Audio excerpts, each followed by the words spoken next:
اهلا وسهلا مرحبا اهلا وسهلا مرحبا اهلا وسهلا مرحبا اهلا وسهلا مرحبا. अरे अरे कनीज फातिमा, रुको रुको, मैंने ये आप ही के लिए बनाया है. ओहो, तो पहले बताना था ना. ये आपके लिए ही है.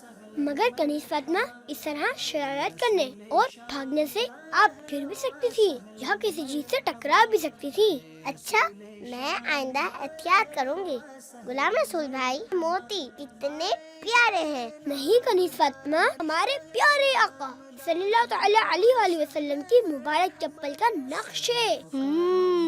ये आपके लिए ही है, मगर आप दोबारा शरारत नहीं करेंगी इंशाअल्लाह अज़्ज़ा वजल. मगर ध्यान रहे, इसका अदब जरूरी है. अगर खुदा न खास्ता ये टूट जाए तो इसे फेंकेगा नहीं, बल्कि अब्बू जान को दे दीजिएगा. जी जरूर. चले, मैं आपको हज़रत सल्लल्लाहु तआला अलैहि वसल्लम के बचपन का एक वाक़या सुनाता हूँ.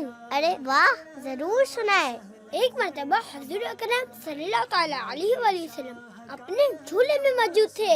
इस दौरान आप सल्लल्लाहु तआला अलैहि वसल्लम के चचा हजरत अब्बास रज़ियल्लाहु तआला अन्हु ने एक हैरान करने वाली बात देखी.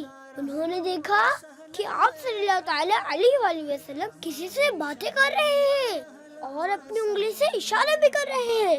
जब उन्होंने गौर से देखा तो पता चला कि हुज़ूर सल्लल्लाहु तआला अलैहि वसल्लम तो चांद से बातें कर रहे हैं और जिस तरफ इशारा करते हैं चांद भी वहीं झुक जाता है. सुभान अल्लाह.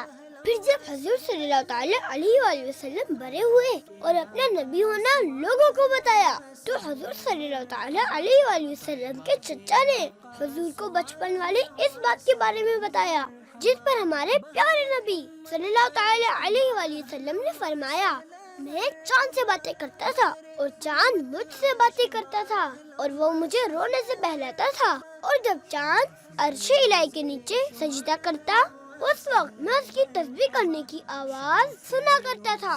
सुभान अल्लाह. कनीज फातिमा, चांद, सूरज, दरख्त, पत्थर सभी हमारे आखिरी नबी सल्लल्लाहु तआला अलैहि वसल्लम का हुक्म मानते थे.